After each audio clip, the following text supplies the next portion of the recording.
If you're wondering what kind of accommodation you can get here in Kuala Lumpur, the capital of Malaysia, for a decent price, this video is for you. Today I'm going to take you on a tour of my building to show you all of the amenities that come with this very affordable rent. Of course, we will be starting the tour off with the room, which is pretty basic but has everything I need. Pretty spacious bathroom here. I've got a nice sized bed with some closet space, which admittedly is a little less than I like, but still doable. Of course, there is air conditioning, but there's also this electric fan, which is powered by a remote.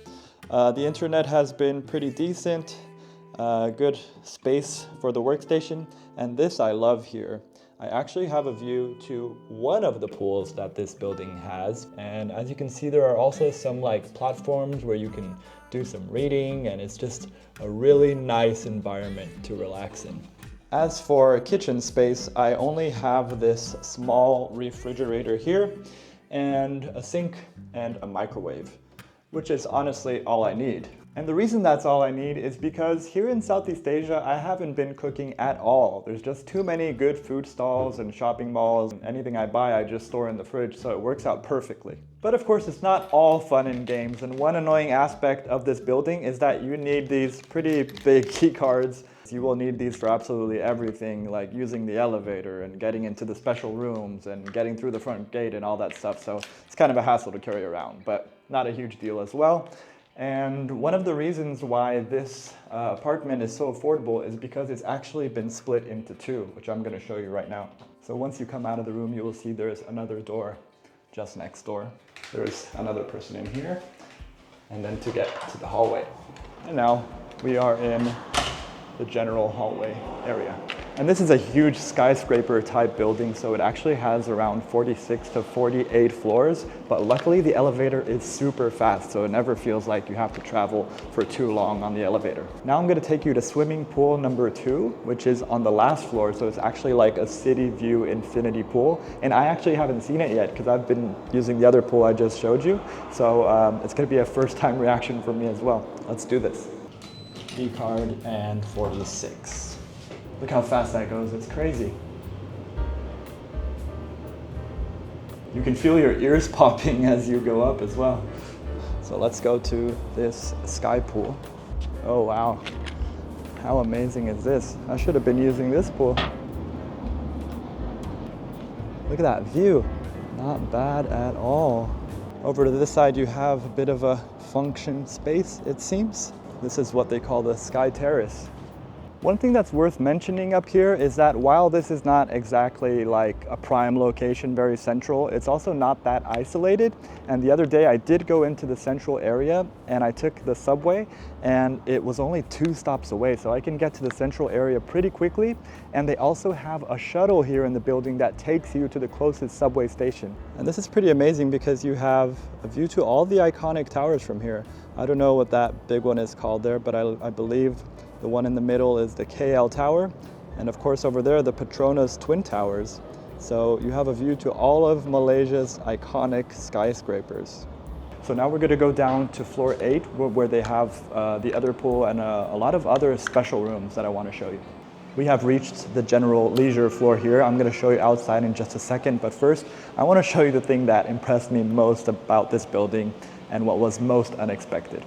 Boom, a freaking rock wall. I have never seen that in any building.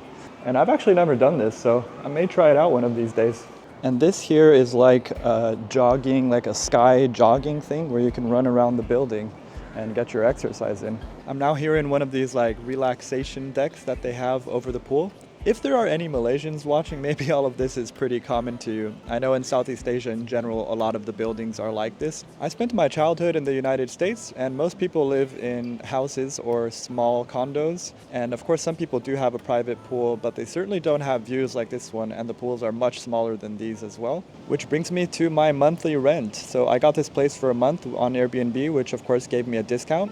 So if I'm not mistaken, it came out to around $456, and that's quite quite a steal to me. Of course, if you try to get something like this in the more central area, it will be much more expensive, but this was quite a find. There's still some other stuff I want to show you here on floor 8, so let's get this tour on the road once more. Some of them I'm finding out about today, like there's a reading room behind me. I was also quite impressed by the badminton court, and to the left you have a table tennis room, which is pretty sweet, and the rock wall is just above that. And this is what they call the little kickboxing corner, which I'm also finding out about today.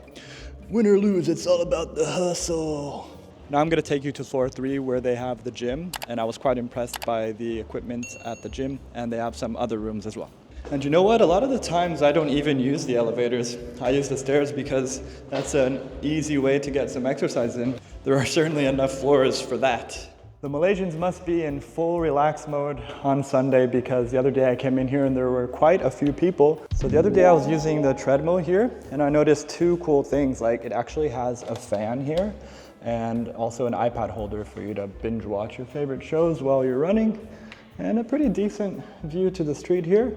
And as you can see, top of the line equipment from X-Track. I'm no specialist, but I'm guessing that's a pretty decent brand. Pretty much got all the equipment you need for a decent little workout. You've got some lockers as well. Very happy with this gym. Oh yeah, and also some yoga mats, which is of course very useful. So from the gymnasium, you just walk over here to this side and there are 2 rooms here. Nice large space. Definitely more space than I need to do yoga. If you're in a bit more of a dancing mood, here you have the dancing room. It's pretty awesome as well. And again, just a large space to do whatever you want in. By the way, if this is your first time on the channel, my name is Art and I have been traveling the world solo for about 10 years now and rewriting my life story through travel.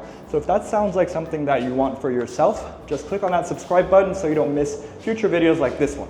So if you're living in the United States where rent is getting higher and higher by the month, just imagine how much money you could save by coming to Malaysia for about 3 months, which is the extent of a tourist visa. Especially in the low season, you can get some pretty sweet deals like this one.